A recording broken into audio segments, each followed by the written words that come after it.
Hello students welcome to my channel Prabhas sir academy पिला माने तुम मानकर एई वीडियो में देखिबा जे कोन ना तुम जो स्पॉट बा जो वेटिंग अच्छी से वेटिंग बा स्पॉटटा कौन केउ माने सेतिरे एप्लाय करिवे बा से माने को माने जो माने कोन करि परिबे ना तुमर स्पॉट पाई बा वेटिंग लिस्ट पाई से माने एलिजिबल किपरि कोन एप्लाय करिवे केउ डेट रु एप्लाय करिवे केउ माने एप्लाय करि परिबे और केउ माने एप्लाय करि परिबे नाही तार होल प्रोसेस कौन रहिबो सब रिगार्डिंग कौन करिबा ना फुल डिटेल्स वीडियो रे डिस्कशन करिबा ए वीडियोटी बहुत इंपोर्टेंट तो समस्त हम से कौन कर वीडियोटी को स्टार्टिंग नहीं एंडिंग में देखी चलो और जो तुम डाउट लगुच तुम मैंने कौन कर ना कमेंट माध्यम पचारि पार तो ठीक अच्छे चलते वीडियो स्टार्ट करवा पिला माने तुम मानकर जो अच्छी टाइम लाइन से टाइम लाइन तुम फास्ट देख जो तुम वेटिंग जो टाइम लाइन अच्छी केबेठू ना तुम 25 अगस्त 2टा बेले तुम बाहर कौन ना publication of the list of waitlisted applicants जो वेटिंग लिस्ट एप्लिकेंट्स बा तुम जो वेटिंग रैंक बाहर केबे ना तुम बाहर 25 अगस्त 2026 रे बुझल कथा कौन 2टा बेले बाहर तापर जो मानकर से जो आम रैंक रे जो मानकर थी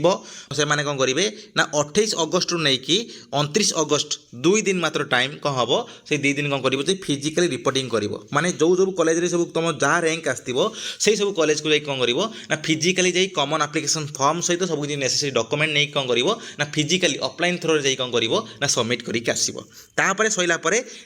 जो छुआ मैंने तुम रिपोर्टिंग करेंगे से बेसीस कौन हम ना गोटे बाहर कौन गोटे मेरिट लिस्ट बाहर जे कौन ना गोटे मेरिट लिस्ट बाहर जे तुम बाहर के ना 31 अगस्त तुम 2टा बेले कौन गोटे मेरिट लिस्ट बाहर से मेरिट लिस्ट कौन हम ना वैकेंसी जी थी से वैकेंसी वाइज गोटे सिलेक्टेड लिस्ट बाहर आउ से जो वैकेंसी जो आम जो वैकेंसी रहा से वैकेंसी 5 टाइम्स कौन रही गोटे सीट पर 5 जन है तो सही हिसाब से कौन हम जी वैकेंसी थी से हिसाब से तुम कौन हम ना वेटिंग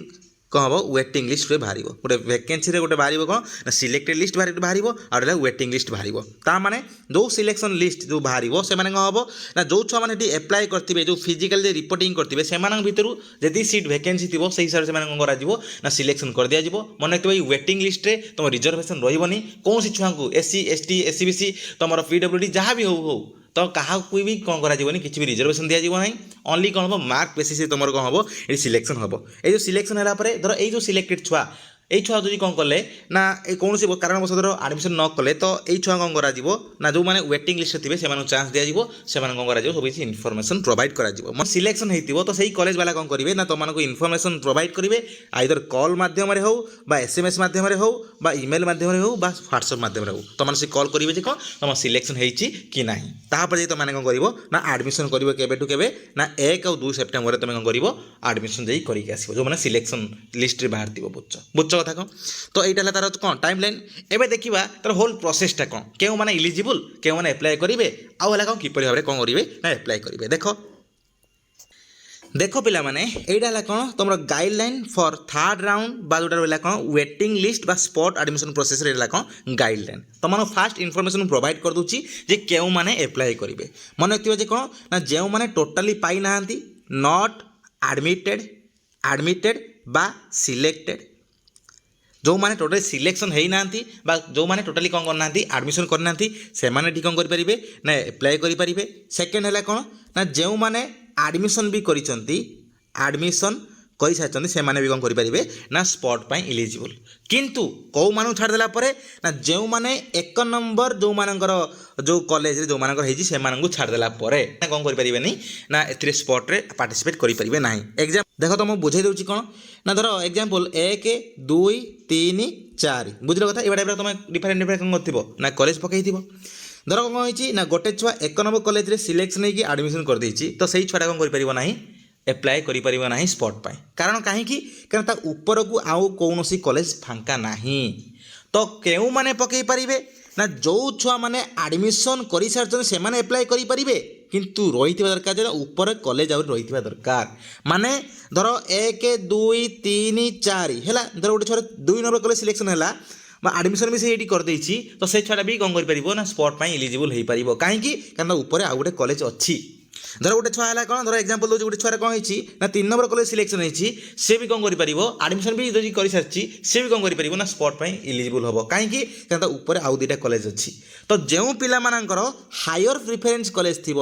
ମାନେ ଉପର କଲେଜ ଗୁଡ଼ାକ ଥିବ ହାୟର ପ୍ରିଫରେନ୍ସ କଲେଜ ଗୁଡ଼ାକ ଥିବ ସେଇମାନେ ହିଁ ଅନଲି କ'ଣ କରିପାରିବେ ପକାଇ ପାରିବେ ଯଦି ଆଡ଼ମିସନ୍ କରିସାରିଛନ୍ତି। ବୁଝୁଛ କଥା? ତାହେଲେ ଦୁଇଟା ପିଲା ଗୋଟେ ହେଲା ଯେଉଁମାନେ ଆଡ଼ମିସନ୍ କରିସାରିଛନ୍ତି କିନ୍ତୁ ସେମାନଙ୍କ କ'ଣ ଥିବ ନା ହାୟର ର୍ୟାଙ୍କ ଥିବ ଯେ ହାୟର ପ୍ରିଫରେନ୍ସ ଥିବ ସେମାନଙ୍କ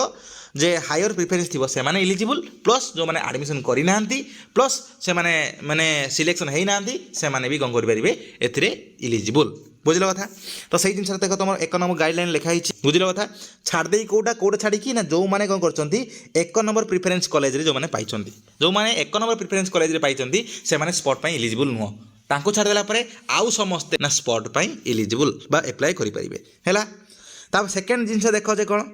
ନା ଦେଖ ସେକେଣ୍ଡ ଲେଖା ହେଇଛି କ'ଣ ନା ଧର କୌଣସି ପିଲା ତୁମର କ'ଣ ହେଲା ନା ତୁମ ଫେଜ୍ 1ରେ ଆଡ଼ମିସନ୍ କରିସାରିଛି ଆଉ ସିଏ ବି କ'ଣ ହେଇଛି ନା ୱେଟିଂ ବା ସ୍ପଟ୍ ଆଡ଼ମିସନ୍ରେ ବି ସେ କ'ଣ କରୁଛି ସିଲେକ୍ସନ୍ ହେଇଛି ତାହେଲେ କ'ଣ କରିବ ନା ଦେ ମଷ୍ଟ ଅବଟେନ୍ CLC ନେବେ physically from their last admitted higher education institution. ତା ମାନେ ହେଲା ଏକ୍ଜାମ୍ପଲ୍ ଧର ଏଇଆ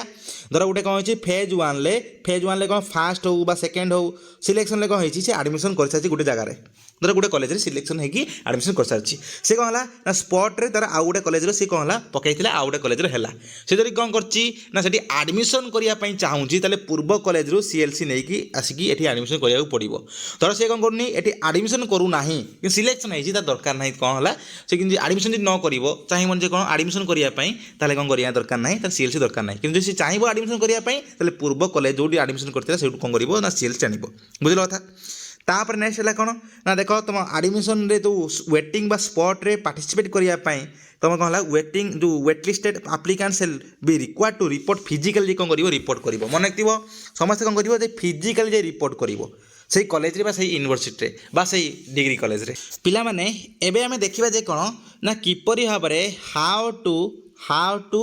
ଆପ୍ଲାଏ ତୁମର କ'ଣ ୱେଟିଂ ସ୍ପଟ୍ କିପରି ଭାବେ ଆପ୍ଲାଏ କରିବ। ମୁଁ ବୋଥ୍ କହିଦେବି କ'ଣ କହିଦେବି ନା ବୋଥ୍ ଯେଉଁମାନେ ଆଡ଼ମିସନ୍ ଅଲରେଡ଼ି କରିସାରିଛନ୍ତି ସେମାନେ କିପରି ଭାବେ ଆପ୍ଲାଏ କରିବେ ଆଉ ଯେଉଁମାନେ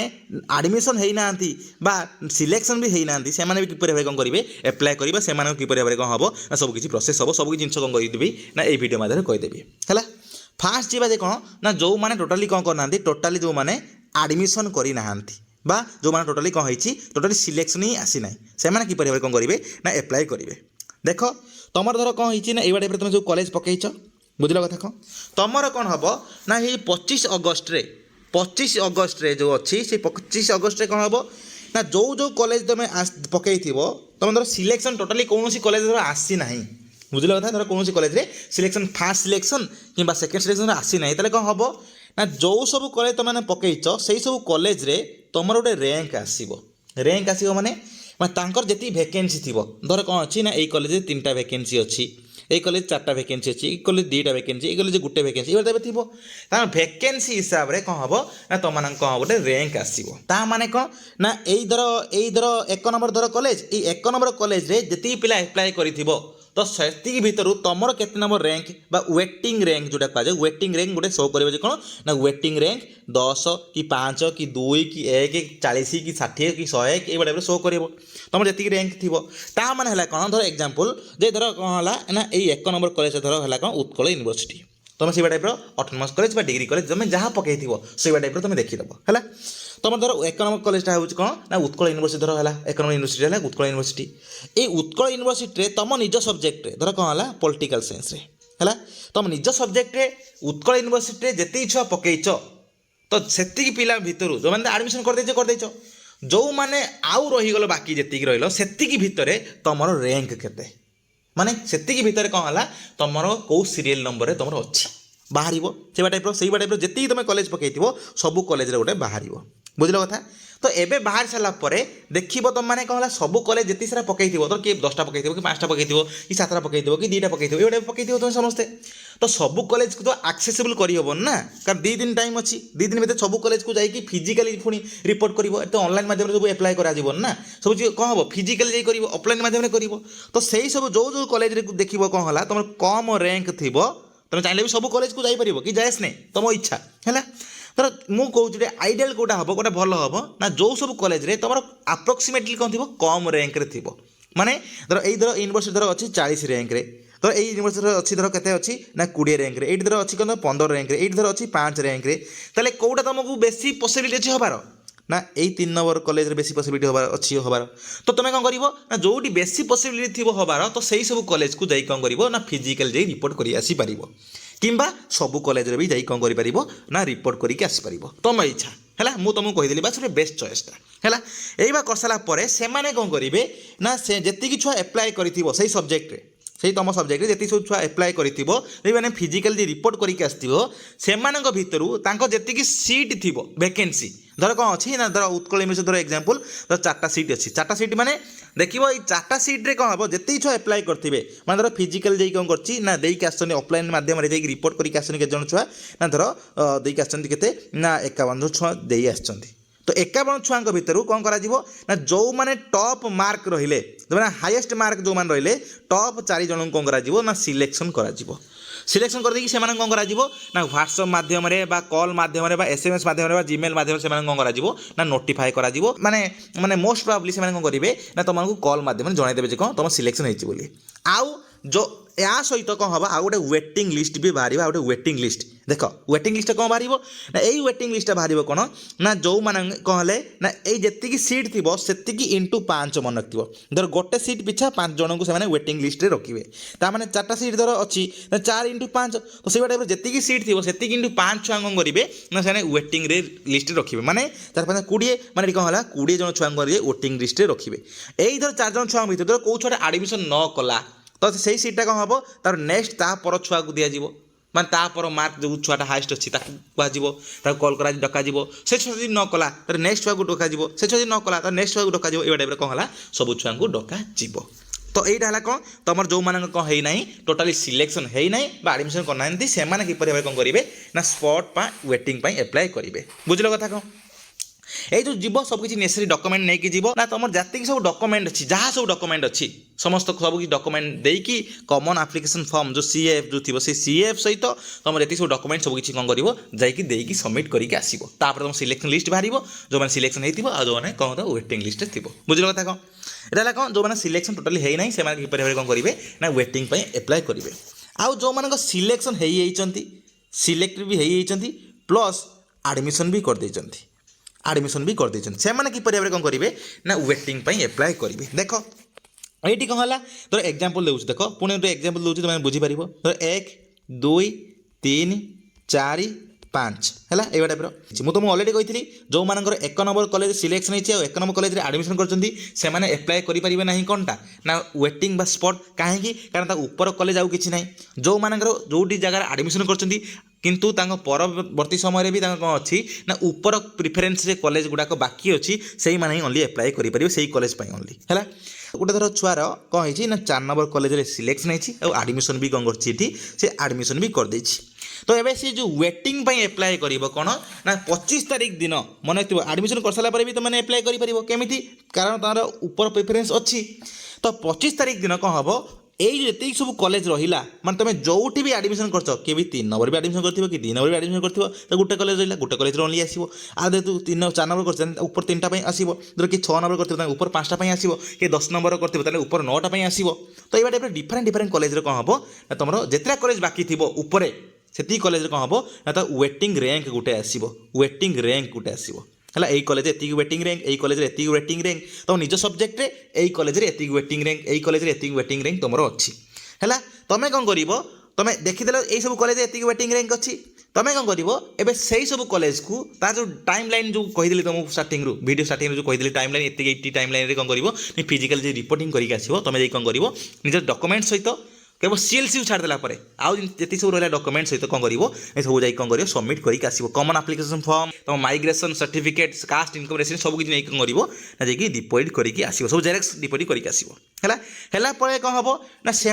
परवर्ती समय तुम गोटे बाहर करेंगे कौन ना गोटे सिलेक्टेड लिस्ट गोटे बाहर करेंगे से सब यूनिवर्सिटी से सब कॉलेज बुझल कथा कौन ये वैकेंसी थी से वैकेंसी हिसाब से कौन करेंगे ना वैकेंसी हिसाब से कौन करेंगे धर एक वैकेंसी 5टा ताले कौन करेंगे ना जी छुआ से सब्जेक्ट से कॉलेज एप्लाय करी डिपार्टमेंट एप्लाय कर छुआ भितर कौन करेंगे ना टॉप जी 5 जन रहिले କେଉଁ କଲେଜ ଗୋଟେ ବି ଭ୍ୟାକେନ୍ସି ଥାଇପାରେ, କେଉଁ କଲେଜ 10ଟା ବି ଭ୍ୟାକେନ୍ସି ଥାଇପାରେ, କେଉଁ କଲେଜ 3ଟା ବି ଭ୍ୟାକେନ୍ସି ଥାଇପାରେ। ତ ଯେତେଟା ଭ୍ୟାକେନ୍ସି ଥିବ ହେଲା, ଯେତିକି ଛୁଆ ଆପ୍ଲାଏ କରିଥିବ ସେତିକି ଛୁଆଙ୍କ ଭିତରୁ ତୁମ ଯେତିକି ଭ୍ୟାକେନ୍ସି ଅଛି ସେତିକି ଭ୍ୟାକେନ୍ସି ଭିତରେ କ'ଣ କରାଯିବ ନା ସିଲେକ୍ଟେଡ୍ ଛୁଆଙ୍କୁ ବଛାଯିବ। ଦେଖ 5 ଜଣ ଧର 5ଟା ଭ୍ୟାକେନ୍ସି ଅଛି, ତାହେଲେ କ'ଣ କରାଯିବ ଯେତିକି ଛୁଆ ଆପ୍ଲାଏ କରିଥିବେ ତାଙ୍କ ଭିତରୁ ଦେଖାଯିବ କ'ଣ ନା ଟପ୍ 5 କେତେ ଜଣ, ମାନେ ମାର୍କ ବେସିସ୍ରେ, ଏଠି ଆଉ ରିଜର୍ଭେସନ୍ ରହିବନି, ମାର୍କ ବେସିସ୍ରେ କେତେ ଜଣ ଛୁଆ ଟପ୍ 5 ଭିତରେ ଅଛନ୍ତି, କେଉଁ ଛୁଆ ଟପ୍ 5 ଭିତରେ, ତ ସେଇ ଛୁଆ କ'ଣ କରାଯିବ ନା ସିଲେକ୍ଟେଡ୍ ଲିଷ୍ଟ ଭିତରେ ରଖି ଦିଆଯିବ, ସିଲେକ୍ଟ ଲିଷ୍ଟ ଭିତରେ ରଖି ଦିଆଯିବ। ଏବେ ଏଇ ଛୁଆ ଯଦି ସିଲେକ୍ଟ ଲିଷ୍ଟ ଭିତରେ ରଖି ଦିଆହେଲା ତାଙ୍କୁ କ'ଣ କରାଯିବ ନା କଲ୍ SMS ଯେଉଁ ଆମର ହ୍ୱାଟ୍ସଆପ୍ ବା ଜିମେଲ୍ ମାଧ୍ୟମରେ ସେମାନଙ୍କୁ କରାଯିବ ନା ଜଣାଇ ଦିଆଯିବ ତୁମର ଏଇ କଲେଜ ସିଲେକ୍ସନ୍ ହେଇଯାଇଛି, ତୁମେ କ'ଣ କରିପାରିବ ଆଡ଼ମିସନ୍ କରିପାରିବ। ବୁଝିଲ କଥା କ'ଣ? ତୁମେ କ'ଣ କରିବ ଏବେ ନା ସେଇ କଲେଜରେ ଆଡ଼ମିସନ୍ କରିବ। 3 ଜଣ ଛୁଆ ଆଡ଼ମିସନ୍ କଲେ, ଧର 5 ଜଣ ଛୁଆରୁ 5 ଜଣ ଛୁଆ ଆଡ଼ମିସନ୍ କରିଦେଲେ, ଏଠି କଲେ କ'ଣ ନା ଭ୍ୟାକେନ୍ସି ଏବେ 0 ହୋଇଗଲା, ସମସ୍ତେ ଆଡ଼ମିସନ୍ କରିଦେଲେ। ଧର କ'ଣ ହେଲା ନା ସମସ୍ତେ ଆଡ଼ମିସନ୍ ନ କରି ଧର ଯେତିକି ଆଡ଼ମିସନ୍ କଲେ, ଧର ଏକ୍ଜାମ୍ପଲ୍ 3 ଜଣ ଆଡ଼ମିସନ୍ କଲେ, ତ ଆଉ 2ଟା ସିଟ୍ ବଳି ପଡ଼ିଲା। ଏବେ ଯେଉଁ ଏଟା ହେଲା କ'ଣ ସିଲେକ୍ସନ୍ ଲିଷ୍ଟ ବାହାର କଲେ,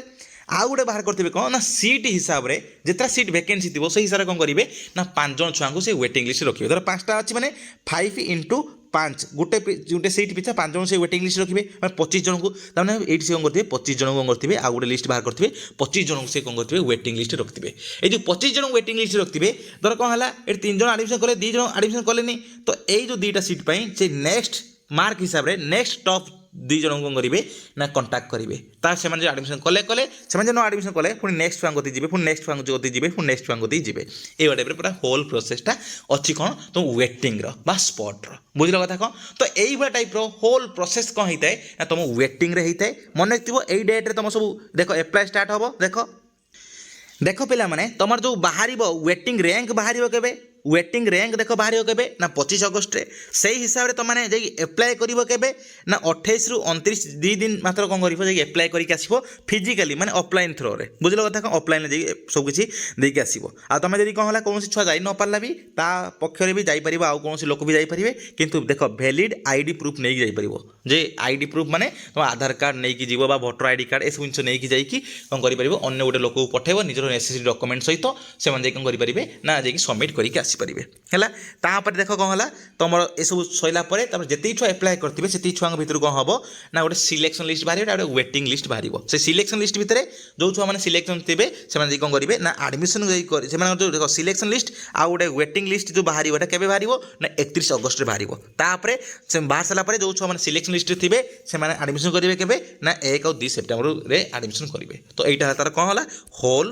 ପ୍ରୋସେସ୍। ବୁଝିଲ କଥା କ'ଣ? ତାପରେ ତୁମର ଭ୍ୟାକେନ୍ସି ଯାହା ଥିବ ସେଇ ଭ୍ୟାକେନ୍ସି ହିସାବରେ ତୁମର ବାହାରିବ କ'ଣ ଫେଜ୍ 2। ବୁଝିଲ କଥା? ତ ଏତିକି ରହିଲା ହୋଲ୍ ଡିଟେଲ୍ସ ତୁମର କ'ଣ ହେଲା ତୁମର ଯେଉଁ ସ୍ପଟ୍ ରିଗାର୍ଡ଼ିଂ ବା ୱେଟିଂ ଲିଷ୍ଟ ରିଗାର୍ଡ଼ିଂ। ବୁଝିଲ କଥା କ'ଣ? ତ ଆଶା କରୁଛି ତୁମମାନଙ୍କୁ ପୁରା କ୍ଲିୟର କଟ୍ ଇନଫର୍ମେସନ୍ ମିଳିଯାଇଥିବ। ଧନ୍ୟବାଦ।